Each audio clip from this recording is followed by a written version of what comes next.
সমাজে পিছিয়ে পড়া অসহায় দুস্থ মানুষদের নিরাপদ আশ্রয়ের জন্য তৈরি হয়েছে তরাই আশ্রয় সোশ্যাল ওয়েলফেয়ার অর্গানাইজেশন। এদিন সংগঠনের পক্ষে 150 জন দুস্থের হাতে শীতের কম্বল তুলে দিয়ে এই আশা ব্যক্ত করলেন মাটিগাড়া নকশালবাড়ির বিধায়ক আনন্দময় বর্মন।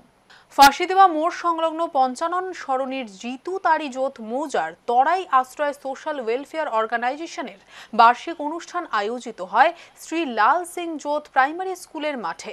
এদিনের অনুষ্ঠানে উপস্থিত ছিলেন বিধায়ক আনন্দময় বর্মনের পাশাপাশি বঙ্গরত্ন প্রাপ্ত লেখক ও রামায়ণ মহাভারতের রাজবংশী ভাষায় অনুবাদক নগেন্দ্রনাথ রায়, প্রাক্তন সেনাবাহিনীর ক্যাপ্টেন এমবি লিম্বু, প্রাক্তন কমান্ড্যান্ট বিবি গুরুং, ডক্টর প্রেমচাঁদ সিং, প্রাক্তন কমান্ড্যান্ট আইবি থাপা, প্রেম বাহাদুর লিম্বু সহ অন্যান্যরা।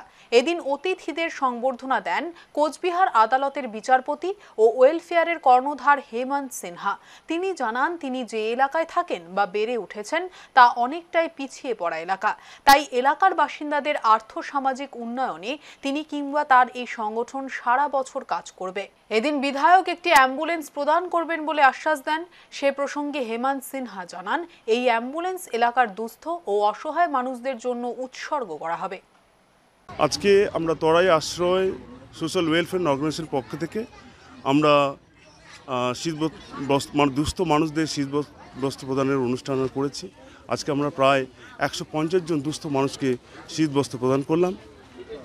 আর আমরা এরপরেও বিভিন্ন জায়গায় যেহেতু শীত আসে, আমরা এরপরেও যারা দুস্থ মানুষ তাদেরকে আমরা আমাদের সংগঠনের পক্ষ থেকে আমরা শীত বস্ত্র প্রদান করব।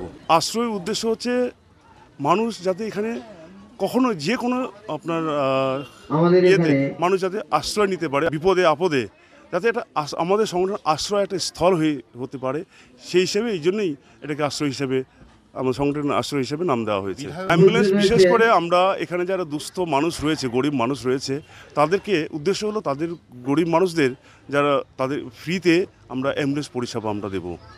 এটাই হলো আমাদের অ্যাম্বুলেন্স দাবি করার মূল উদ্দেশ্য।